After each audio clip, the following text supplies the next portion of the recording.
इस प्रश्न का उत्तर सुगमता से समझ में आ जावे इसलिए हम इन शरीरों का एक कल्पित चित्र नीचे देते हैं। चिंता ना करें, हम यह चित्र वीडियो के साथ जोड़ देंगे। स्थूल शरीर अन्नमय कोश, सूक्ष्म शरीर पहला प्राणमय, दूसरा मनोमय, तीसरा विज्ञानमय कोश। कारण शरीर बराबर आनंदमय कोश। स्वप्नावस्था के द्वारा सूक्ष्म कारण शरीरों का संबंध, जागृत अवस्था के द्वारा सूक्ष्म बराबर स्थूल शरीरों का संबंध, प्रमाण के द्वारा स्थूल सूक्ष्म शरीरों का संबंध। इन्हीं तीनों शरीरों का विभाग एक और प्रकार से किया गया है जिसे कोश कहते हैं। उसका विवरण इस प्रकार है। पहला स्थूल शरीर अन्नमय कोश, दूसरा सूक्ष्म शरीर के पहला है प्राणमय, दूसरा है मनोमय, तीसरा है विज्ञानमय कोश और तीसरा कारण शरीर आनंदमय कोश। योग 3 शरीर 5 कोश। इन तीनों शरीरों के 2 संबंध हैं। पहला अवस्थाओं के द्वारा संबंध, दूसरा प्राण के द्वारा संबंध। पहले संबंध पर विचार। पहला संबंध जागृत आदि 3 अवस्थाओं द्वारा होता है जिसका विवरण इस प्रकार है। पहला जागृत अवस्था, इस अवस्था में तीनों शरीरों का संबंध बना रहता है। दूसरा स्वप्नावस्था, इसमें सूक्ष्म और स्थूल शरीर का संबंध टूट जाता है परंतु सूक्ष्म और कारण शरीर का संबंध बना रहता है। इसका परिणाम यह होता है कि इंद्रियों का व्यापार बंद हो जाता है परंतु मन का कार्य जारी रहता है, इसलिए मनुष्य इस अवस्था में स्वप्न देखा करता है। तीसरा है सुषुप्तावस्था। इस अवस्था में सूक्ष्म और कारण शरीरों का संबंध भी टूट जाता है और तीनों शरीरों में से किन्हीं 2 का संबंध बाकी नहीं रहता। इन अवस्थाओं और उनके संबंध के रहने न रहने पर विचार करने के लिए एक परिणाम निकलता है जिस पर प्रत्येक विचारक को पहुंचना पड़ता है और वह परिणाम यह है कि शरीरों के इन संबंधों के टूटने से मनुष्य को सुख और शांति प्राप्त हुआ करती है। जिस समय मनुष्य जागृत अवस्था के कामों से थक कर सो जाता है तो स्थूल शरीर का व्यवहार बंद हो जाने से उसे कुछ आराम मिलता है, परंतु जब मन में भी थक जाता है तब मनुष्य स्वप्नावस्था से निकलकर सुषुप्तावस्था में पहुंच जाता है और इस अवस्था में स्थूल और सूक्ष्म दोनों शरीरों का काम बंद हो जाने से उसे पूर्ण शांति प्राप्त हो जाया करती है। इससे यह बात भली भांति समझ में आ जाती है कि जब एक जागृत स्वप्नावस्था का संबंध टूटा था तो कुछ आराम मिला था, परंतु जब दोनों संबंध तीनों शरीरों के टूट गए तो मनुष्य को पूरा सुख और आराम मिला। इसलिए विद्वान सुषुप्तावस्था को मुक्तावस्था का आंशिक उदाहरण रूप समझा करते हैं। निष्कर्ष यह निकलता है कि शरीरों के संबंध टूटने से सुख प्राप्त हुआ करता है। दूसरे संबंध पर विचार। इस परिणाम पर पहुंचने के बाद अब दूसरे संबंध पर विचार कीजिए। दूसरा संबंध स्थूल और सूक्ष्म शरीर का एकमात्र प्राण के द्वारा है। जिस संबंध के बने रहने का नाम जीवन और टूटने का नाम मृत्यु है, पहले संबंध पर विचार करते हुए हमने देख लिया है कि संबंधों के टूटने से हमें सुख प्राप्त होता है। उसी परिणाम को लक्ष्य और उदाहरण में रखते हुए दूसरे संबंध पर विचार करें तो सुगमता से यह बात समझ में आ जाएगी कि यदि वह दूसरा संबंध भी टूट जाए तो उसका परिणाम भी यही निकलेगा कि मनुष्य को सुख मिले। इस कल्पना के लिए कि इस दूसरे संबंध के टूटने से मनुष्य को दुख होगा, संसार में कोई उदाहरण ही नहीं है। इसलिए दूसरे संबंध का टूटना रूप मृत्यु दुखप्रद नहीं अपितु सुखप्रद है। यही उच्च शिक्षा है जो उपनिषद दुनिया को देना चाहती है। इस परिणाम पर मनुष्य तभी पहुंच सकता है जब वह इन 3 मंत्रों में वर्णित कारण और कार्य तीनों प्रकार के शरीरों को अपने पुरुषार्थ का क्षेत्र समझकर पहले कर्तव्य का पालन करते हुए उनका यथार्थ ज्ञान प्राप्त करे और उस प्राप्त ज्ञान को कार्य में परिणत करें। उस यथार्थ की प्राप्ति के लिए प्राणायाम मुख्य साधन है। उससे कार्य शरीरों का पूरा विकास हुआ करता है, इसलिए उसका कुछ विवरण यहाँ दिया जाता है। प्राणायाम से शारीरिक उन्नति किस प्रकार होती है, इस बात के जानने के लिए एक दृष्टि शरीर के अंदर होने वाले अनिश्चित कार्यों में से हृदय और फेफड़ों के कार्यों पर डालनी होगी। हृदय का स्थूल कार्य। इन शरीरों में 2 प्रकार की अति सूक्ष्म नाड़ियां हैं। एक तो वे जो समस्त शरीर से हृदय में आती हैं और दूसरी नाड़ियां वे है जो जो हृदय से समस्त शरीर में जाया करती हैं। पहली नाड़ियाँ शिरा और दूसरी धमनियाँ कहलाती हैं। शिराओं का काम यह है कि समस्त शरीर से अशुद्ध रक्त शुद्ध होने के लिए हृदय में लाया करें। हृदय उस रक्त को शुद्ध करता है। रक्त अशुद्ध क्यों होता है? इसका हेतु यह है कि समस्त शरीर के व्यापारों में इसका प्रयोग होता है और प्रयोग में आने से अशुद्ध हो जाता है। उसमें कुछ मैलापन आ जाता है। शुद्ध रक्त में ऑक्सीजन काफ़ी मात्रा में रहता है, परंतु काम में आने से जब यह अशुद्ध हो जाता है तब उसमें ऑक्सीजन की मात्रा नाम मात्र रह जाती है और उसकी जगह एक विषैली वायु कार्बनिक एसिड गैस रक्त में आ जाती है और इसी परिवर्तन से रक्त का रंग मैला स्याही माइमल सा हो जाता है। फेफड़े का काम। हृदय में जब अशुद्ध रक्त शिराओं द्वारा पहुंचता है तो हृदय उसे फेफड़ों में भेजता है। यहीं से फेफड़ों का काम आरंभ होता है। फेफड़ा स्पंज की भांति असंख्य छोटे छोटे कोशों सेल्स का समुदाय है। वैज्ञानिकों ने हिसाब लगाया है कि एक शरीर में यदि लंबाई चौड़ाई में फेफड़ों के कोशों घटकों को फैला दिया जाए तो उसका विस्तार 14 सहस्त्र वर्ग फीट होगा। वे कोश एक मांसपेशी डायफ्राम की चाल से खुलते और बंद होते रहते हैं। जब ये कोश खुलते हैं तब एक ओर तो हृदय से अशुद्ध रक्त और दूसरी ओर से श्वास के द्वारा लिया हुआ शुद्ध वायु दोनों मिलकर उसे भर देते हैं। अब इन कोशों में इस प्रकार से अशुद्ध रक्त और शुद्ध वायु दोनों एकत्र हो गए हैं। प्रकृति का एक विलक्षण नियम यह है कि जिसमें जो वस्तु नहीं होती वह उसी को दूसरे से अपनी ओर खींचती है। रक्त में तो शुद्ध वायु ऑक्सीजन यानी ऑक्सीजन नहीं है और श्वास के द्वारा लिए हुए वायु में कार्बन वायु नहीं है। इन दोनों में जब उपयुक्त नियम काम करता है तब उसका परिणाम यह होता है कि रक्त में से कार्बन वायु निकलकर श्वास के वायु में और श्वास के द्वारा आए हुए वायु में से ऑक्सीजन यानी ऑक्सीजन निकलकर रक्त में चला जाता है। फल यह होता है कि रक्त इस प्रकार शुद्ध और श्वास के द्वारा आया हुआ वायु अशुद्ध हो जाता है। शुद्ध रक्त हृदय में जाकर धमनियों के द्वारा समस्त शरीर में चला जाता है और अशुद्ध वायु निश्वास द्वारा बाहर निकल आता है। यह कार्य प्रतिक्षण हुआ करता है। हृदय की धड़कन।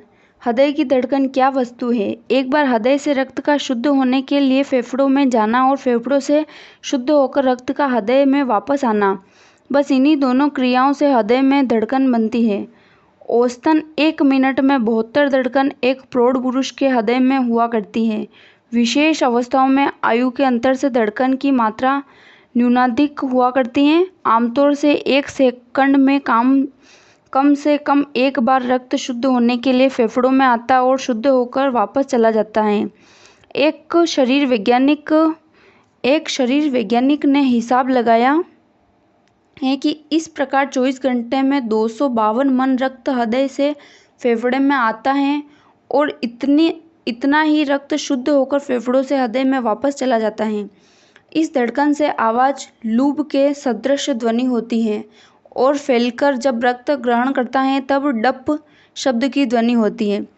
इन दोनों ध्वनियों में से समय का कुछ अंतर अवश्य होता है, परंतु इतना थोड़ा कि दोनों शब्द मिले हुए से ही मालूम होते हैं और विशेषज्ञों के सिवाय साधारण लोग इस अंतर को नहीं ख्याल कर सकते। अस्तु अब विचारणीय बात यह है कि हृदय से रक्त शुद्ध होने के लिए फेफड़ों में तो जावे, परंतु श्वास के द्वारा पर्याप्त वायु फेफड़ों में न पहुँचे अथवा सब कोशों में जहाँ रक्त पहुँच चुका हो शुद्ध वायु न पहुँचे तो उसका परिणाम क्या होगा? फेफड़ों के मुख्यतया 3 भाग होते हैं। पहला, एक ऊपरी भाग जो प्राय गर्दन तक है। दूसरा, मध्य भाग जो इधर उधर हृदय के दोनों ओर है। तीसरा, निम्न भाग जो डायफ्राम मांसपेशी के ऊपर दोनों ओर है। साधारण रीति से जो श्वास लिया जाता है वह पूर्ण श्वास नहीं होता, इसलिए फेफड़ों के सब भागों अथवा सब भागों के समस्त कोशों में नहीं पहुंचता। जब फेफड़ों के ऊपरी भागों में श्वास द्वारा वायु नहीं पहुंचता तो फेफड़ों का ऊपरी भाग रोगी होना शुरू हो जाता है, जिसको ट्यूबरक्यूलोसिस कहते हैं। और जब इसी प्रकार मध्य और निम्न भाग फेफड़ों के बेकार और त्रुटिपूर्ण होने लगते हैं तो उसके परिणाम में खांसी, दमा, निमोनिया, जीर्ण ज्वर आदि अनेक रोग जो फेफड़ों से संबंधित होते हैं होने लगते हैं। इस प्रकार पर्याप्त वायु फेफड़ों में न पहुंचने से जहां एक और फेफड़ों से संबंधित रोग उत्पन्न होते हैं, एक और भयंकर परिणाम, तो दूसरी ओर उसका एक परिणाम यह भी होता है कि हृदय से जो रक्त शुद्ध होने के लिए फेफड़ों में आता है वह बिना शुद्ध हुए ही हृदय में वापस चला जाता है। हृदय भी उसे रोक नहीं सकता, वहाँ से वह धमनियों के द्वारा समस्त शरीर में पहुँचता है। इसका फल रक्त विकार होता है। रक्त के विकृत होने से मामूली रोग, खाज, खुजली, खारिश से लेकर भयंकर रोग कुष्ठ तक तो हो जाता है। इसलिए इन सब दुष्परिणामों से बचने के लिए आवश्यक है कि फेफड़ों वायु से पूरित होते रहें और कोई कण, कोश उसमें ऐसा न रहने पावे जहां वायु न पहुंच सके। यहीं से प्राणायाम की जरूरत शुरू होती है। प्राणायाम की आवश्यकता। प्राणायाम के द्वारा जब यह श्वास बाहर रोक दिया जाता है तब मनुष्य के भीतर श्वास लेने की प्रबल इच्छा उत्पन्न हो जाती है। उसका फल यह होता है कि श्वास भीतर लेते समय श्वास वेग के साथ तेज हवा व आंधी के सदृश होकर फेफड़ों में पहुंचता है, और जिस प्रकार आंधी व तेज हवा नगर के कोने कोने में प्रवेश करती हैं, इसी प्रकार वेग के साथ श्वास के द्वारा भीतर लिया गया वायु फेफड़ों के एक एक कोश तक पहुंच जाता है, और उससे न तो फेफड़े ही में कोई विकार होने पाता है और न रक्त की दूषित होने पाते हैं। अस्तु देख लिया गया कि प्राणायाम शरीर की उन्नति के हेतु ही नहीं किंतु मुख्य हेतु है। इसलिए स्वस्थ रहने के लिए प्रत्येक नर नारी के लिए आवश्यक है कि प्राणायाम किया करे।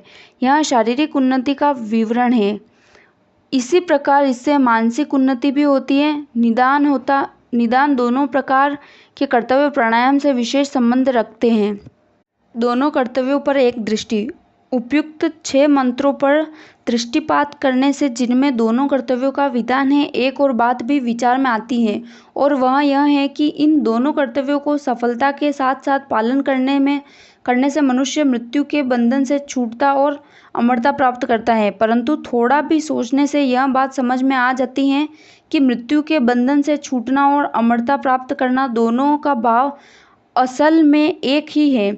इसलिए मंत्रों का स्पष्ट भाव यह है कि मृत्यु के पार होना न केवल ज्ञान का परिणाम है और न केवल कर्म का, किंतु ज्ञान और कर्म के समुच्चय ही से बंधन छूटता है। परंतु मुक्ति के 2 पहलू होते हैं, एक मृत्यु से पार होना जिसे शांति या ऋणात्मक नेगेटिव आनंद कहते हैं, और दूसरा आनंद प्राप्ति जिसे धनात्मक पॉजिटिव आनंद कहते हैं। इसमें से पहली बात मृत्यु के बंधन के पार होना तो हमारे कर्म और ज्ञान का परिणाम है, परंतु दूसरी बात धनात्मक आनंद न हमारे कर्म का परिणाम है न ज्ञान का। फिर यह किस प्रकार प्राप्त होता है? कठोपनिषद इसका उत्तर देती है। उपनिषद का वह वाक्य यह है, नायमात्मा प्रवचनेन लभ्यो न मेधिया न बहुना श्रुतेन यमेवेश वृणुते तेन लभ्यस्त शेष आत्मा विवृणते तनुम स्वाम। अर्थात वह परमात्मा प्रवचन, बुद्धि और बहुश्रुत होने से प्राप्त नहीं होता। फिर वह प्राप्त किस प्रकार होता है? उपनिषद का उत्तर है कि जिसको वह स्वयं स्वीकार कर लेता है उसी पर अपने को प्रकट कर देता है। उपनिषद के इस वाक्य से यह तो ज्ञात हुआ कि आनंद घन प्रभु अपनी दया ही से उपासकों को प्राप्त हुआ करता है, परंतु वह कब किसी को मिला करता है? इसका उत्तर यह है कि जब मनुष्य कर्म और ज्ञान को उन्नत करके अपने को उसकी कृपा का पात्र बना लेता है, जैसा कि ऋग्वेद में कहा गया है, न ऋतो श्रान्तस्य सख्याय देवाः, ये ऋग्वेद में कहा गया। अर्थात मनुष्य यत्न करके जब तक अपने को थका नहीं डालता तब तक ईश्वर की दया का पात्र नहीं बनता। उसका यत्न कर्म और ज्ञान को उत्कृष्ट बनाने से पूरा हुआ करता है। जब मनुष्य यह यत्न पूरा कर लिया करता है तभी उसे वह प्राप्त हो जाया करता है।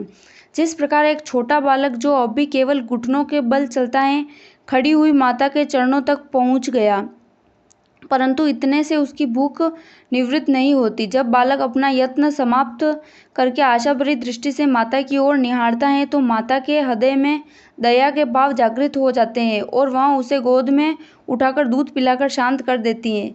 इस प्रकार मुमुक्षु जब अपने उन्नत कर्म और ज्ञान से मृत्यु के पार हो जाता है, तभी प्रभु दया करके उसे प्राप्त होकर आनंद रूपी दुग्ध का पान करा के कृतकृत्य कर दिया करते हैं। अस्तु यहाँ यह भी स्मरण रखना चाहिए कि ईश्वरोपासना के दो भेद हैं। पहला सगुणोपासना, दूसरा निर्गुणोपासना।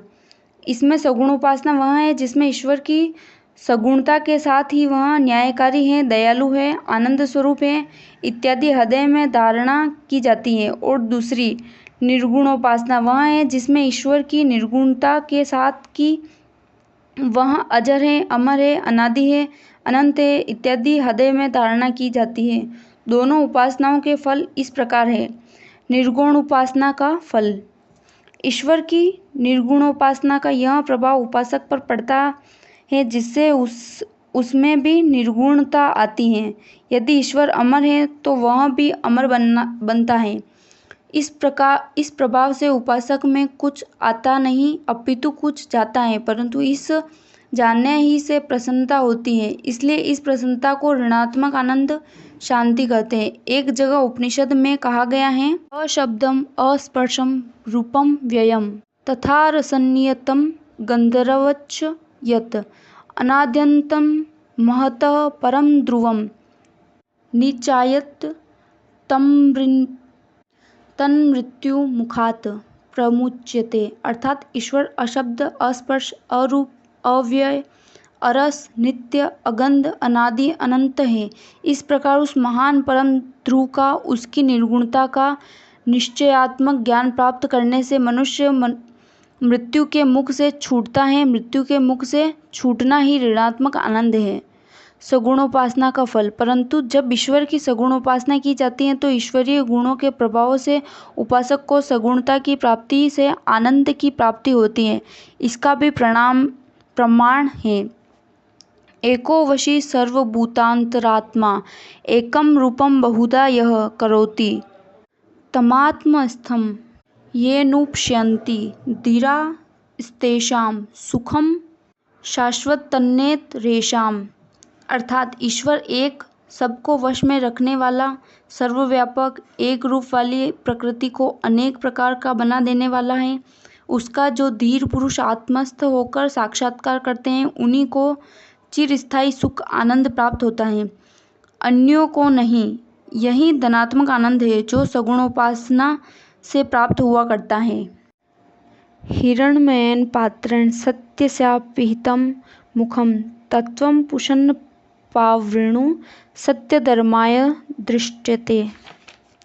मनुष्य के कर्तव्य का विधान करते हुए उपनिषद ने मनुष्य को चेतावनी दी है कि इन कर्तव्यों का पालन करने में सच्चाई, वास्तविकता, रियलिटी होनी चाहिए, अन्यथा इनकी उपयोगिता न रहेगी। परंतु संसार में सच्चाई के छिपा देने के भी साधन मौजूद हैं जिनसे यह दबा दी जाती है। उन्हीं साधनों की ओर मंत्र में संकेत किया गया है। सुवर्णमय पात्र, संसार की चमक दमक वाली चीजें ही वे पदार्थ है जो मनुष्य को प्रलोभन में लाकर उसे सत्य पथ से विमुख कर दिया करती है। मनुष्य क्यों चोरी करता है? Question mark. धन के लालच में मनुष्य क्यों किसी को धोखा देता है? क्यों किसी को ठगता है? धन के लालसा से। अभी पश्चिम युद्ध के समय पश्चिमी राज्य कर्मचारियों ने क्यों झूठ बोलकर अन्यों को धोखा देने का अपना मंतव्य और मुख्य कर्तव्य बना रखा था? इसका भी कारण वही धन का प्रलोभन है। निदान सत्यता से विमुख होने के ये और इसी प्रकार के प्रलोभन ही हुआ करते हैं। इसलिए मंत्र में प्रार्थना की गई है कि हे पूषण पालक ईश्वर, इस प्रलोभन का आवरण सत्य के ऊपर से उठ जाए जिससे सत्यता हमसे और हम सत्यता से पृथक न हो। सत्यता का इतना मान क्यों है? केवल इसलिए कि सत्य का ही दूसरा नाम धर्म है। बृहदारण्यक उपनिषद में लिखा है, यो वे स धर्मः सत्यम वे तत् तस्मात् सत्यम वदन्ता मुहुर्धर्मं वदिति धर्मं वा वदन्तं सत्यम वदतीति। अर्थात निश्चय जो धर्म है वही सत्य है। इसलिए सत्य कहने पर कहा जाता है कि धर्म कहता है और धर्म को कहते हुए कहा जाता है कि सत्य कहता है। परिणाम स्पष्ट है कि सत्य और धर्म दोनों वास्तव में एक ही वस्तु हैं। सत्य से धर्म और धर्म से सत्य भिन्न नहीं। एक दूसरी जगह ब्रह्म का नाम सत्यम कहा गया है। ब्रह्म को सत्यम क्यों कहते हैं? इसलिए कि सत्यम शब्द 3 शब्दों से बनता है, स प्लस ती प्लस यम, जिसका अर्थ है स जीवन का वाचक है, ती नाशवान ब्रह्मांड के लिए और यम जीव ब्रह्मांड दोनों को नियम में रखने वाला होने से ब्रह्म का नाम है। इस प्रकार सत्यम ब्रह्म का ही नाम है।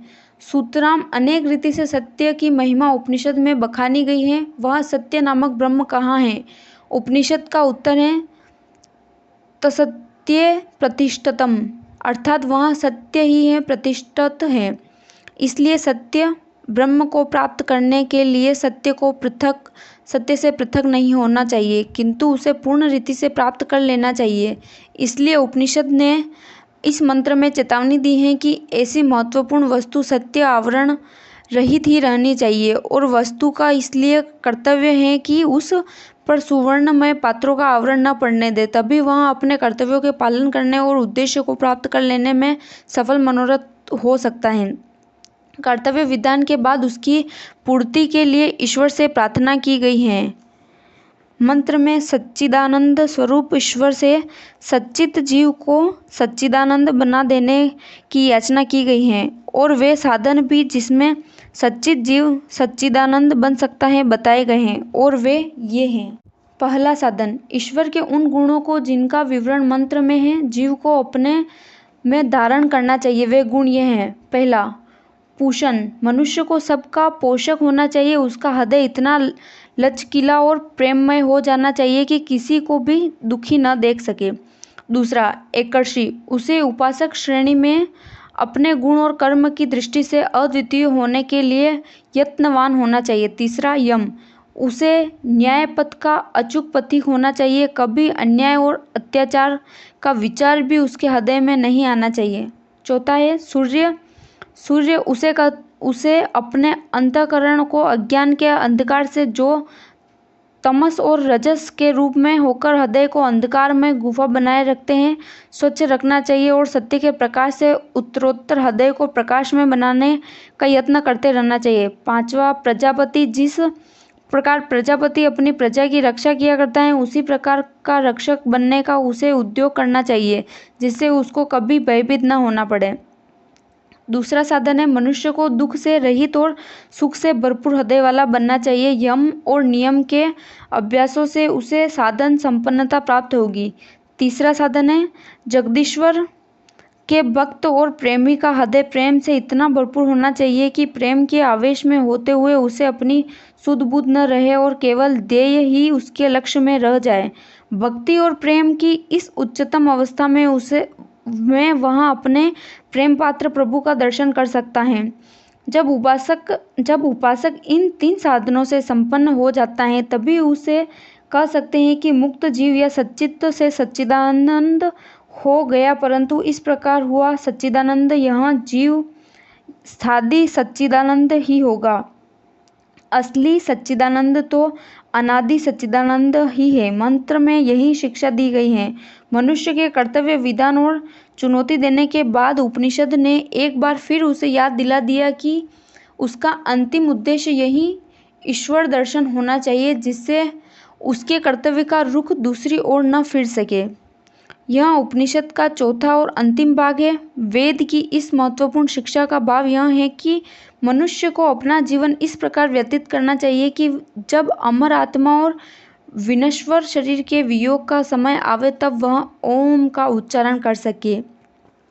छांदोग्य उपनिषद में एक आख्यायिका आई है कि एक समय देवकी पुत्र कृष्ण के लिए उनके गुरु आंगिरस और गौड़ ऋषि ने उपदेश दिया कि जब मनुष्य का अंत समय हो तब उसे इन 3 वाक्यों का उच्चारण करना चाहिए। पहला, त्वम अक्षितमसि, जिसका अर्थ है हे ईश्वर आप अक्षित हैं। दूसरा, त्वम अच्युतमसि, हे ईश्वर आप अविनश्वर हैं। तीसरा, त्वम प्राण समशीतमसि। हे ईश्वर, आप सर्वजीवन प्रद सूक्ष्मतम हैं।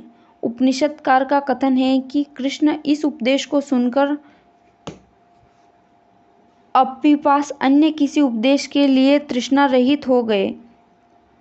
विचारणीय बात यह है कि जब गौर ऋषि ने कृष्ण महाराज को अंत समय की एक शिक्षा दी थी, तो फिर कृष्ण ने क्यों यह समझ लिया कि जब उन्हें और किसी शिक्षा की जरूरत नहीं रही। इस प्रश्न को लक्ष्य में रखते हुए जब हम उपयुक्त मंत्र पर दृष्टि डालते हैं तो प्रतीत होता है कि मंत्र के दूसरे भाग में दो बातों के स्मरण करने का विधान है, एक ओम, दूसरे अपने किए हुए कर्मों का। वेद के समस्त मंत्र और रचनाएं दो भागों में विभक्त हैं। एक भाग उपदेश रूप में है, जिसमें मनुष्यों को उपदेश रूप में अनेक शिक्षाएं दी गई हैं, जिनके आचरण में लाने से वे अपने को उच्च कोटि का मनुष्य बना सकते हैं। परंतु ईश्वर ने मनुष्य को कर्म करने में स्वतंत्र भी बताया है।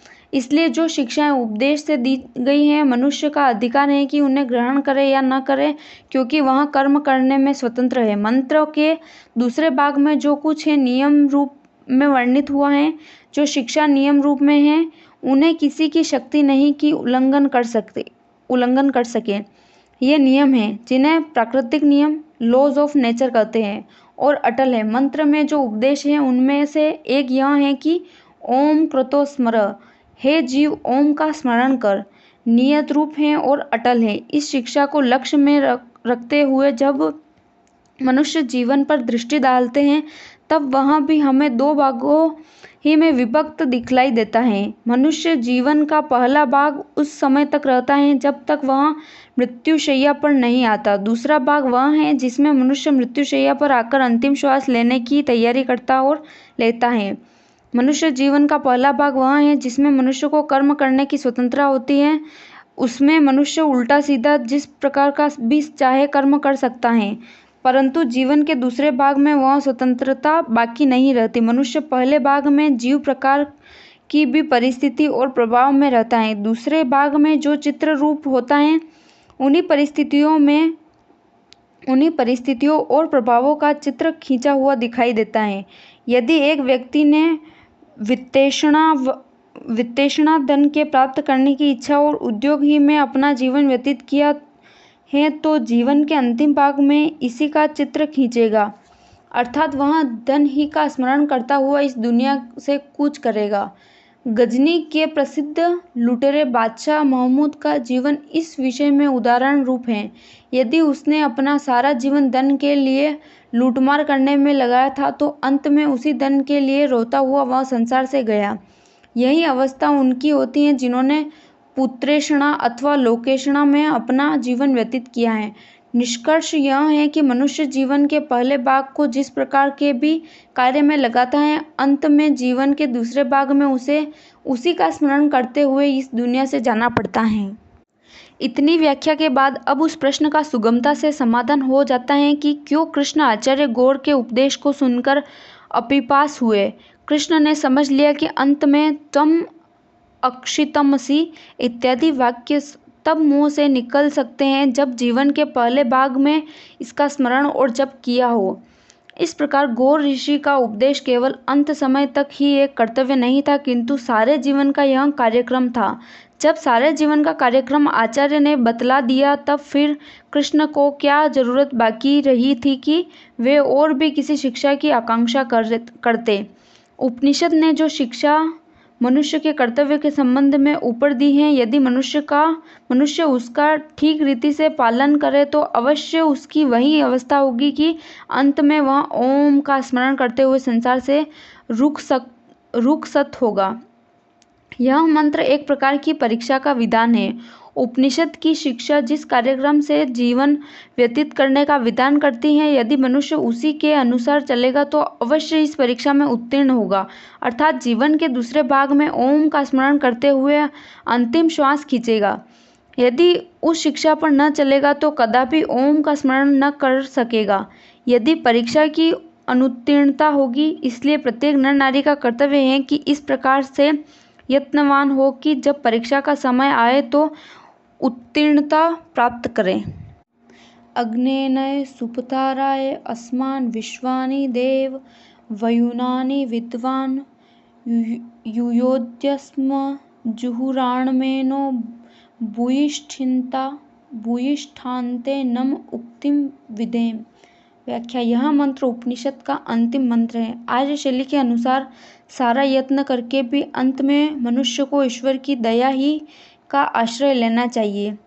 उसी के अनुसार इस प्रार्थना विधायक मंत्र के साथ उपनिषद समाप्त होती है। मंत्र में पाप का कैसा सुंदर लक्षण कर दिया है। पाप क्या है? उल्टे मार्ग पर चलना। इस उल्टे पाप के मार्ग पर न चलकर सीधे और पुण्य पथ का पथिक बनने के लिए ईश्वर की ही पथ प्रदर्शकता की आवश्यकता है। वही आदि गुरु हैं, वही महान शिक्षक है। उसी का आश्रय लेने से बेड़ा पार हो सकता है। इसलिए जब कुछ यत्न करके भी अंत में उसी का आश्रय लेना चाहिए। ईशोपनिषद समाप्त।